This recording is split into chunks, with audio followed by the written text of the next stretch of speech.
Hello बच्चों, कैसे हो आप? अच्छे होंगे।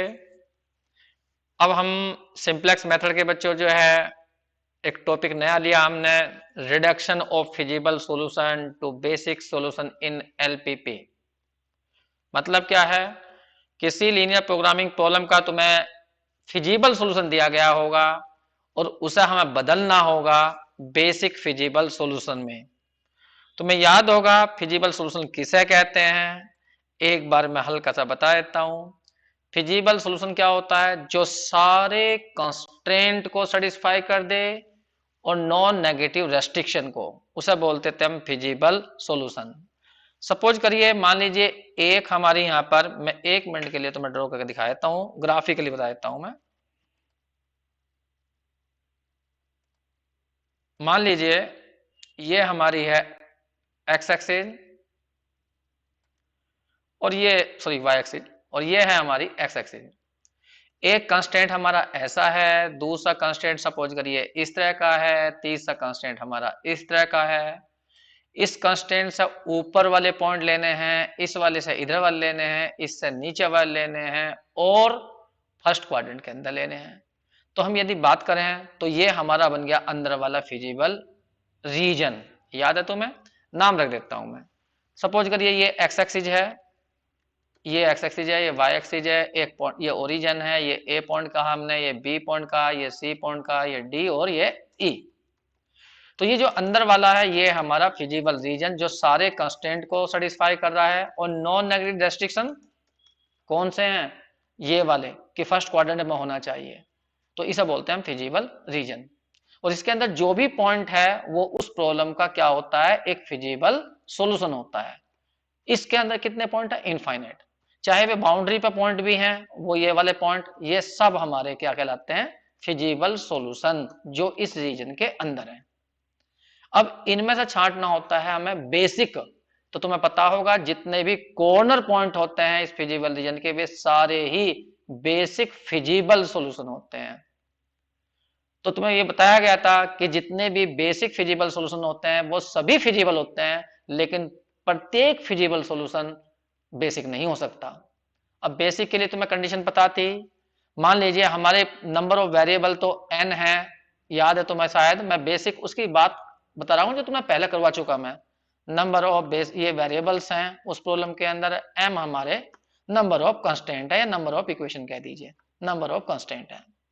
तो कहा गया था कम से कम n माइनस एम वेरिएबल 0 होने चाहिए और उसके बाद जो रिमेनिंग वेरिएबल्स होंगे हमारे m वेरिएबल्स, उनके कोफिशिएंट का डिटर्मिनेंट नॉट इक्वल टू 0 चाहिए। तब ऐसे सॉल्यूशन को बोलते हैं बेसिक। और साथ में लिखा फिजिबल, तो फिजिबल तो होना ही चाहिए। बेसिक के लिए कंडीशन होती है इतने वेरिएबल तो कम से कम 0 होने ही चाहिए। अब यहां पर हमें एक फिजिबल सॉल्यूशन दिया जाएगा, कहने का मतलब एक अंदर का पॉइंट दिया जाएगा और तुम्हें उसको कन्वर्ट करना होगा इस तरह से कि उसमें क्या चेंज करें जिससे कि वो कॉर्नर पॉइंट बन जाए। बस उसे बोलते हैं हम बेसिक फिजिबल सॉल्यूशन। ठीक है?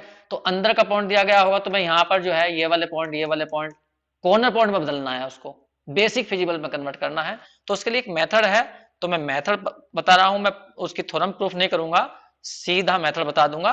तो वो मेथड क्या है वो देखिए। ये यहां पे लिखा है मैंने, reduction of feasible solution to the basic solution. Reduction करना है हमें फिजिबल सॉल्यूशन का, किसमें? बेसिक सॉल्यूशन में। तो वर्किंग रूल लिखा है मैंने, 4 स्टेप बनाए हैं मैंने। तो ध्यान से देखना, पहला स्टेप क्या है? जो भी तुम्हारी लीनियर प्रोग्रामिंग प्रॉब्लम दी गई होगी सबसे पहले उसे तुम्हें इस टाइप की एक इक्वेशन में लिखना होगा। कैसे लिखेंगे अब ये क्वेश्चन करेंगे। दूसरा स्टेप है, मान लीजिए ये तुम्हें दिया गया है फिजिबल सॉल्यूशन, x1 की वैल्यू ये दी गई है, x2 की ये, x3 की ये। अगर ये सॉल्यूशन है, फिजिबल सॉल्यूशन है, तो इस वाली इक्वेशन को सेटिस्फाई करेगा, क्योंकि ये इक्वेशन तुमने बनाई है दी गई लीनियर प्रोग्रामिंग प्रॉब्लम से। ये कंस्टेंट से बनेगी सारी इक्वेशन, तो ये इसमें पुट कर देंगे। उसके बाद में एक नई इक्वेशन बन जाएगी नंबर 2। जहां x1 है वहां a1 रख दिया, x2 की जगह a2, x3 की जगह a3। सॉरी, यहाँ पे ये x3 है, ये थोड़ा सा गलती लिखा गया, एल पे 3 नहीं है, ये x3 है, यहां पर है x3। ठीक, x3 की जगह रख दिया गया a3। तो ये इक्वेशन नंबर 2 बन गई। अब यहां देखिए, ध्यान दीजिए, अल्फा 1 के साथ में जो a1 लिखा हुआ है वो x1 की वैल्यू है, अल्फा 2 के साथ में जो लिखा हुआ है यहां पर वो x2 की वैल्यू है, जो अल्फा 3 के साथ में लिखा हुआ है वो x3 की वैल्यू है।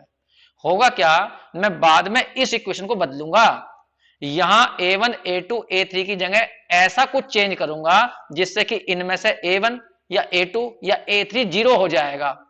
ठीक है, अगर मान लो a1 जीरो हो गया तो समझ जाना x1 की वैल्यू जीरो हो गई, a2 जीरो हो गया तो x2 की वैल्यू जीरो हो जाएगी। तो फिलहाल तो जो दिए गए हैं वो तुम्हें इसमें रखने हैं x1 x2 की वैल्यू, एक इक्वेशन बनानी है। अब इनमें से किसी एक को जीरो करना होता है, या तो a1 को या a2 को या a3 को, वो बताऊंगा कैसा है। फिलहाल तो मैंने 3 वेरिएबल पे ली है ये। ठीक है, एक रफली एक वर्किंग रूल बताया है, वो कैसे कैसे करना है, फिर आगे प्रॉब्लम दूंगा सब समझाऊंगा। फिर यहाँ पे देखो स्टेप नंबर 3 में क्या कहा, फिर तुम्हें किसी एक वेक्टर को एक्सप्रेस करना इस रूप में, अल्फा 1 को एक्सप्रेस करना है। फिलहाल तो मैंने अल्फा 1 को लिखा है यहाँ पे, जरूरी नहीं है कि अल्फा 1 को लिखो, अल्फा 2 भी हो सकता है। तो किसी एक को लिखना है तुम्हें, alpha 1 equal to a alpha 2 plus b alpha 3, या इधर अल्फा 2 ले लेना, alpha 2 equal to a alpha 1 plus b alpha 3 कर लीजिए, किसी एक को लिख लीजिए, बाकी दो के लीनियर कॉम्बिनेशन में।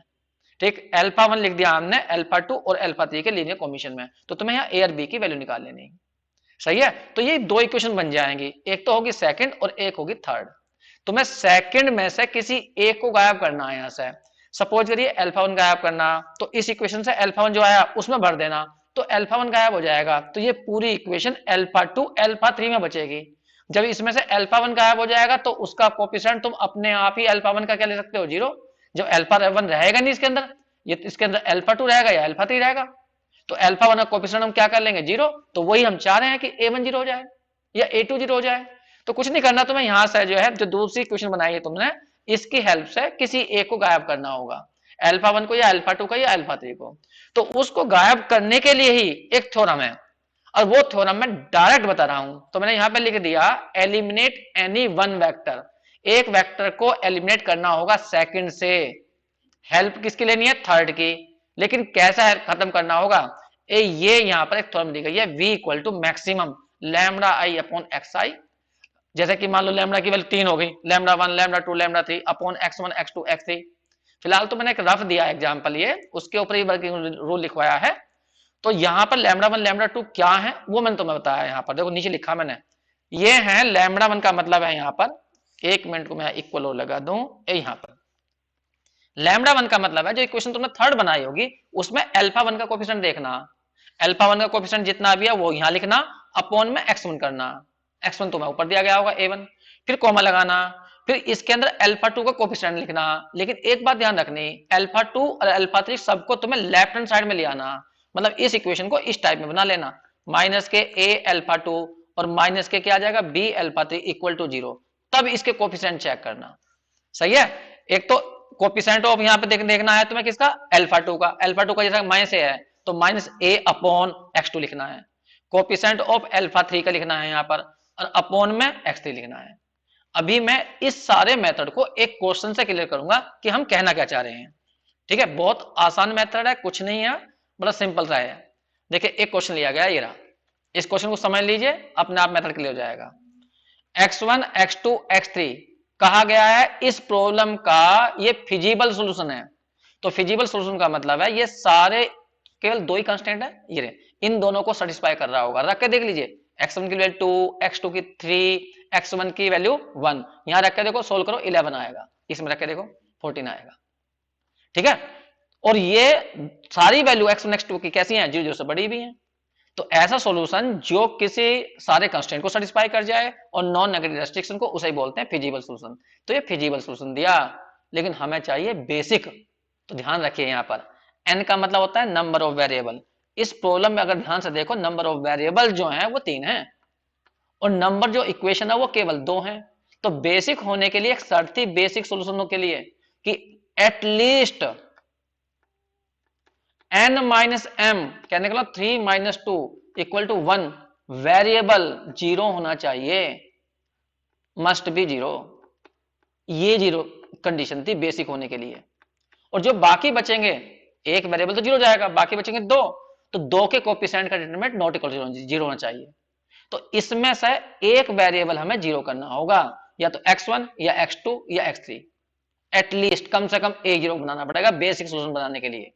तो वो 0 कैसे करते हैं, वही एक को जीरो करेंगे, मान लो x1 को हमने जीरो मान लिया और x2 यही लिया और x3 ये लिया, तो सेटिस्फाई नहीं होने की फिर तो x2 x3 में तो चेंज होगा ना। तो कितना चेंज होगा जिससे कि ये इसका सोल्यूशन बना रहे, इनको सेटिस्फाई भी करे और एक वेरिएबल जीरो जाए। उसी के लिए थ्योरम है, उसी के लिए वर्किंग रूल है। तो ये रूल कैसा कैसा काम करता है वो तुम्हें बताता हूं, ध्यान सुनना। जो ये तुम्हें इक्वेशन दी गई है, इनको सबसे पहले तुम्हें मैट्रिक्स फॉर्म में लिखना होगा। मैट्रिक्स फॉर्म में यहां पे लिख रहा हूं, स्टार्ट कर रहा हूं मैं। मैट्रिक्स फॉर्म बनाओ इसकी। मैट्रिक्स फॉर्म तुम्हें पता है, पहले यहां पे देखे, ध्यान से देखे 2 3, फिर यहां पर है 1 1, फिर x3 के हैं 4 5, इधर लिख दिया हमने x1 x2 और x3, इधर होता है b का मतलब है 11 और 14, ये बना लोगे। उसके बाद में क्या करना है तुम्हें, 2 3 यहां लिखना है, 2 3 यहां, x1 1 1 यहां लिखना है, x2 और 4 5 यहां लिखना है, और यहां पे लिखना है x3 और इक्वल टू लिखना है 11 और 14, 11 14। ये ध्यान दीजिए, क्या इसमें कोई दिक्कत हुई? जैसे कि मान लीजिए x1 की मल्टीप्लाई होगी तो दोनों में होगी ना, 2x1 और यहाँ 3x1 हो जाएगा। फिर इसकी मल्टीप्लाई इसमें होगी, यहाँ x2 और यहाँ x2 हो जाएगा। यहाँ पर 4x3 और यहाँ आ जाएगा 5x3, ये तो बैठेगा। और ऐड करके देखो इन्हें क्या बैठेगा, ये यहाँ पर 2x1 प्लस के x2 प्लस के 4x3, ये वाली पहली इक्वेशन बनेगी इक्वल टू 11 के, और दूसरी बनाना 3x1 प्लस के x2 प्लस के 5x3 इक्वल टू 14। ठीक तो बन गई।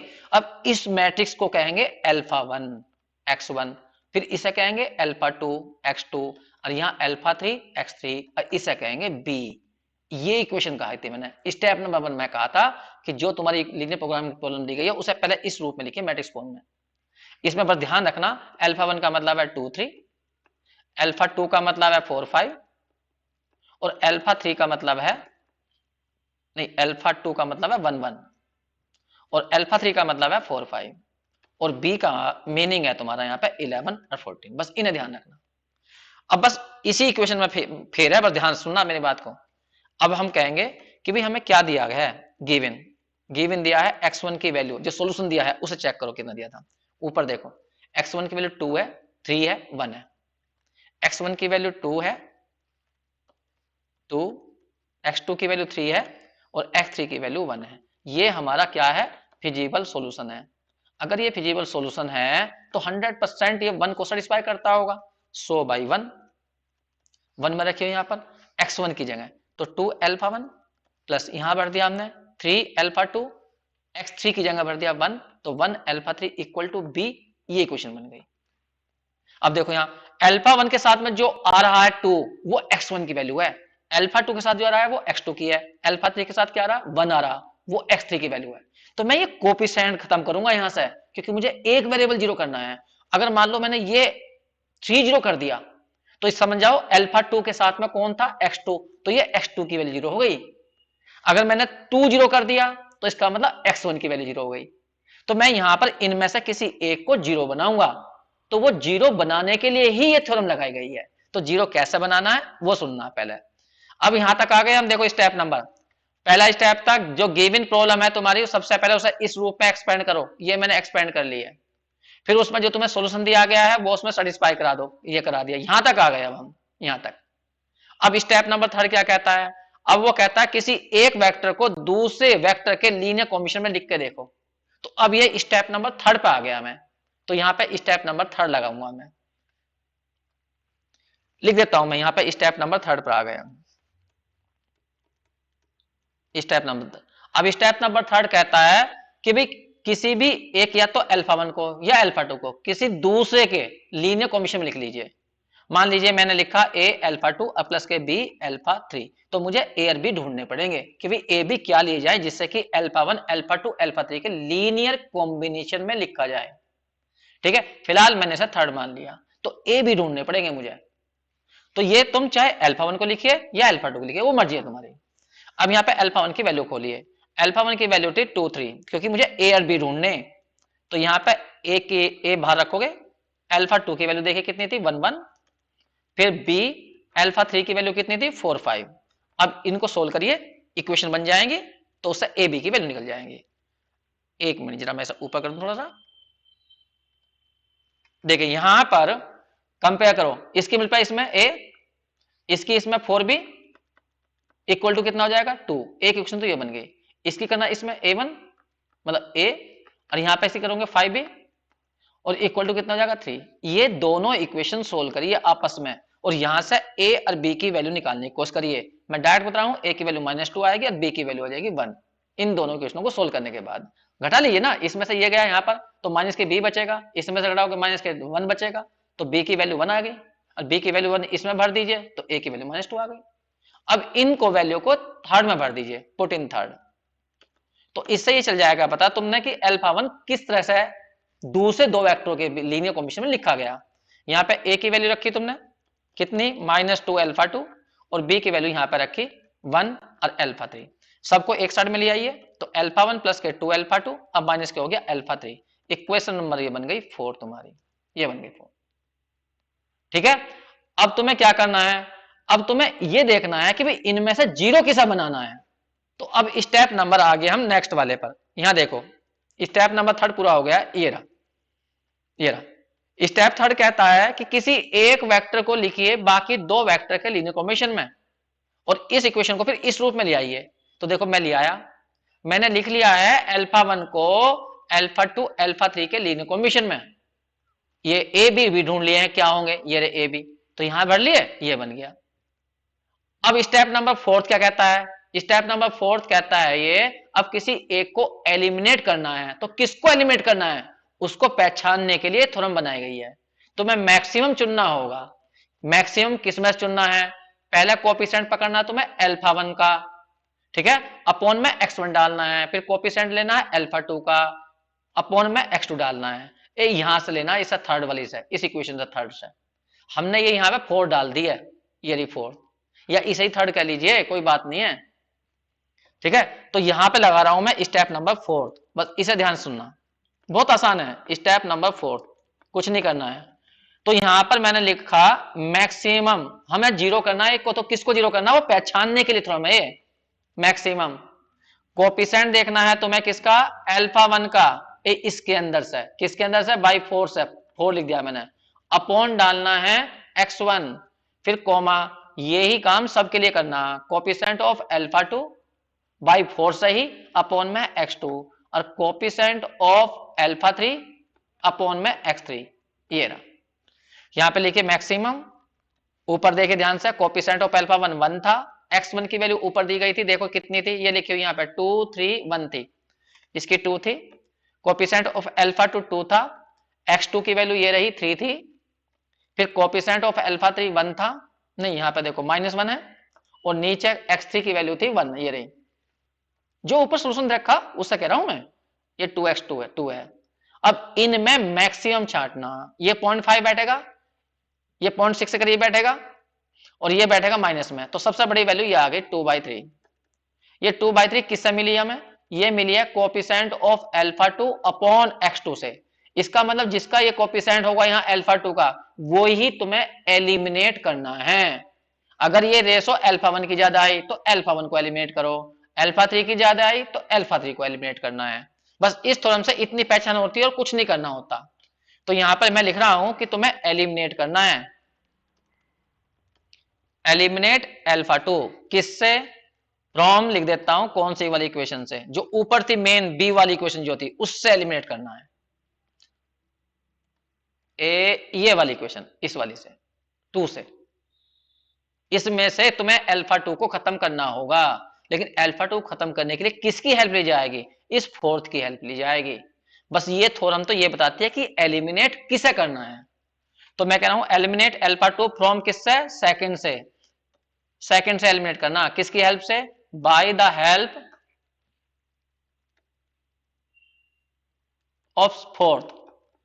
फोर्थ से अल्फा 2 निकाल लीजिए, 2 अल्फा 2 इक्वल टू आ जाएगा अल्फा 3 प्लस माइनस के हो जाएगा अल्फा 1, या अल्फा 2 की वैल्यू आ जाएगी अल्फा 3 माइनस अल्फा 1 बाई 2, और इसे पुट कर दीजिए सेकंड में तो अल्फा 2 खत्म हो जाएगा। ए यहां पर सेकंड में रख दीजिए, यहां पर अल्फा 2 की जगह।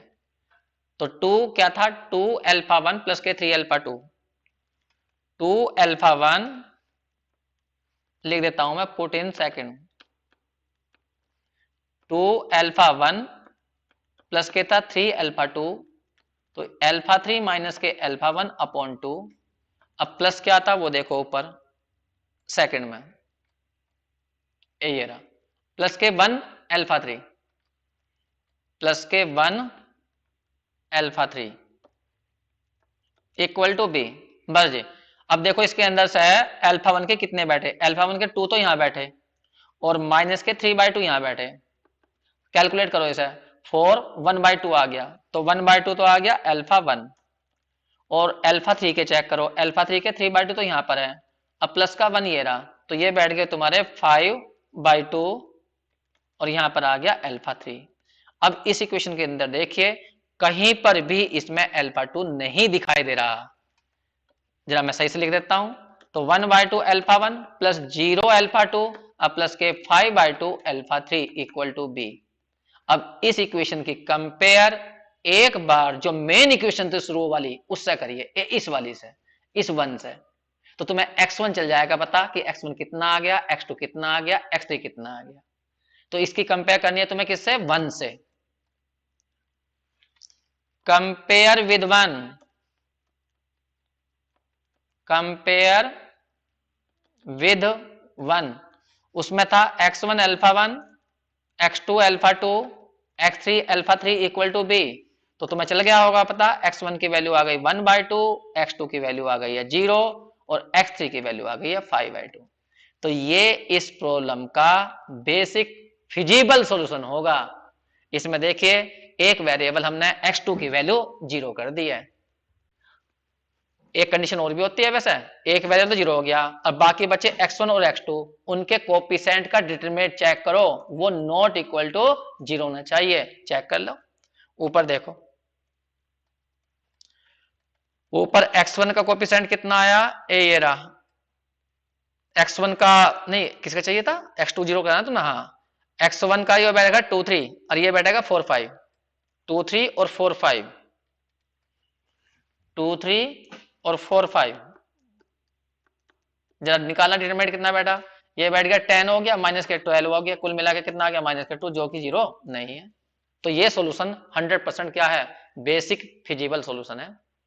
भाई एटलीस्ट एक 0 होना चाहिए था ना, तो कर तो दिया x2 0, और बाकी जो दो बचे उनके कोफिशिएंट का डिटरमिनेंट नॉट इक्वल टू 0 होना चाहिए था। तो ये इस प्रॉब्लम का सॉल्यूशन हो गया, लेकिन बेसिक फिजिबल सॉल्यूशन। तो बच्चों ये बड़ा सिंपल सा प्रोसीजर है, एक बार फिर सुन लीजिए, कोई बड़ी बात नहीं है इसके अंदर ऐसी, फिर बता देता हूं मैं। देखिए जो तुम्हें एक सॉल्यूशन दिया गया होगा वो फिजिबल सॉल्यूशन होगा, उसे कन्वर्ट करना होगा तुम्हें बेसिक में। तो सबसे पहले क्या करना है, जो तुम्हें कंस्टेंट दिए गए हैं उनको मैट्रिक्स फॉर्म में लिख लेना है। मैट्रिक्स फॉर्म में लिखने के बाद मैं इसे जूम इन कर देता हूं, ये तो यहां पर हमने इसको जो है मैट्रिक्स फॉर्म में लिख दिया, फिर इसमें पहला कॉलम अलग करना है, दूसरा कॉलम अलग करना है, तीसरा कॉलम अलग कर देना है। इस वाले को एक्स अल्फा 1 कहना है, इसको अल्फा 2, इसे अल्फा 3 और इसे बी कह देना।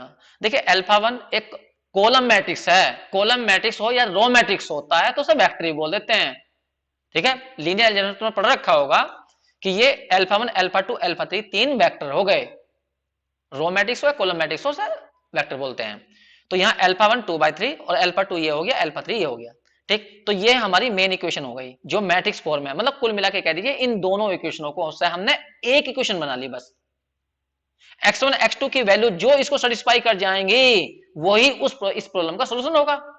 तो हमने कहा भी देखो x1 की वैल्यू ये दी थी, x2 की ये दी थी, x3 की ये दी थी, हमने रखी, सेटिस्फाई करा दी ये रही, क्योंकि ये तो कहा है ना ये सॉल्यूशन है, ठीक है। तो अब मुझे क्या करना, इसे बनाना है बेसिक में, तो बेसिक में बनाने के लिए कम से कम एक की तो मैं वैल्यू 0 करूंगा ही, क्योंकि रूल है n माइनस m वेरिएबल 0 चाहिए। तो मैं x1 को 0 बनाऊंगा या x2 को या x3 को, कहने का मतलब यहाँ पे जो कोफिशिएंट है ये 0 बनाऊंगा किसी एक को, यहाँ पर अल्फा 1 के साथ में अब 2 आ रहा, 3 आ रहा और यहाँ बना रहा, मैं इन कोफिशिएंटों को 0 बनाना चाहता हूं। तो उसके लिए तो ये थ्योरम है कि ऐसा करिए, तो मैं कैसे 0 बनाऊंगा वो तुम्हें समझाऊंगा। मैंने कहा किसी एक को अल्फा 1 को या अल्फा 2 को लिख लीजिए बाकी के, देखिए यहां पर हमारे 3 वेरिएबल्स हैं इसलिए ये प्रॉब्लम इस तरह चल रही है, लेकिन 4 की होगी तो कोई बात नहीं है, 4 में से एक को लिखना इधर और 3 को इधर लिख लेना। एक के साथ में ए डाल दिया, बी डाल दिया, अगले के साथ में सी डाल लेना। तो प्रोसीजर तो वही है ना। फिर उसके बाद में तुम्हें ए बी ढूंढने पड़ेंगे। तो ए बी क्या ढूंढना, अल्फा 1 की वैल्यू खोल दो, अल्फा 2 की, अल्फा 3 की, मल्टीप्लाई करो, इक्वेशन बन जाएंगे, सोल्व कर लो, ए बी की वैल्यू बन जाएगी। ठीक है, इस तरह से हमारा अल्फा 1 लिखा जाएगा बाकी दो वेक्टर के लीनियर कॉम्बिनेशन में। अब इनको उठा के फिर इधर लिया, जैसे यहां भर दिया, ए 2 की वैल्यू ये थी, ए बी की ये आई, यहां भरी, इस साइड में लिख लिया ऐसे। बस यहां पे लगाई वो थ्योरम कि भाई ये दो इक्वेशन बना लिया हमने, अल्फा 1 अल्फा 2 अल्फा 3 में, एक में तो राइट हैंड साइड में बी है, ये तो मेन इक्वेशन है, और इस साइड में क्या आ गया, इस वाली में क्या आ गया, यहाँ राइट हैंड साइड में, तो लिखने में जल्दीबाजी हो गई, 0 आ गया। अब यहां पे क्या करना है तुम्हें, इनमें से ये देखना, इन दोनों इक्वेशनों की हेल्प से एक को खत्म करना है, या तो अल्फा 1 को या अल्फा 2 को। लेकिन पहचान कैसा करेंगे, कौन सा खत्म करना है, तो उसके लिए थ्योरम है कि भाई जो तुमने फोर्थ इक्वेशन बनाई है उसमें अल्फा 1 का कोएफिशिएंट कितना आया, अपॉन में x1 डालो, अल्फा 2 का कितना आया, अपॉन में x2 डालो, अल्फा 3 कितना आया, x3 डालो, और जिसकी रेशो ये मैक्सिमम होगी उसे ही खत्म करना। तो हमने देखा अल्फा 2 अपॉन x2 की रेशो ये सबसे मैक्सिमम आई, तो इसका मतलब अल्फा 2 खत्म किया जाएगा। बस इसमें से अल्फा 2 निकाल लेना और थर्ड वाली इसमें सेकंड वाली में भर देना, अल्फा 2 की यहां से वैल्यू निकाल के यहां भर दो, तो अल्फा 2 खत्म हो जाएगा। तो इसका मतलब अल्फा 2 खत्म होने का मतलब क्या है, इसमें अल्फा 1 बचेगा और अल्फा 3 बचेगा। तो अल्फा 2 नहीं है, तो इसका मतलब अल्फा 2 कोएफिशिएंट 0 हो गया होगा, कहने का मतलब x2 की वैल्यू 0 हो गई होगी। तो वही काम हमने यहां पे करा है। एक मिनट, अब मैं जरा इसे ऊपर ले जाऊं, ये फिर हमने ये काम करा, अल्फा 2 की वैल्यू निकालकर 18 के सेकंड में पुट कर दी, उसमें से अल्फा 2 गायब हो गया, और फिर उसकी कंपेयर कर ली मेन इक्वेशन से x1 वाली से, तो x1 की वैल्यू 1/2 आ गई, x2 की वैल्यू 0 आ गई, x3 की वैल्यू कितनी आ गई, 5/2 आ गई। बस ये ही इसका बेसिक फिजिबल सोल्यूशन होगा। ठीक है बच्चों ने करके देखिए, बहुत आसान है ये। अगर कोई प्रॉब्लम आती है तो मुझे जरूर कमेंट करना। ओके बच्चों, थैंक यू।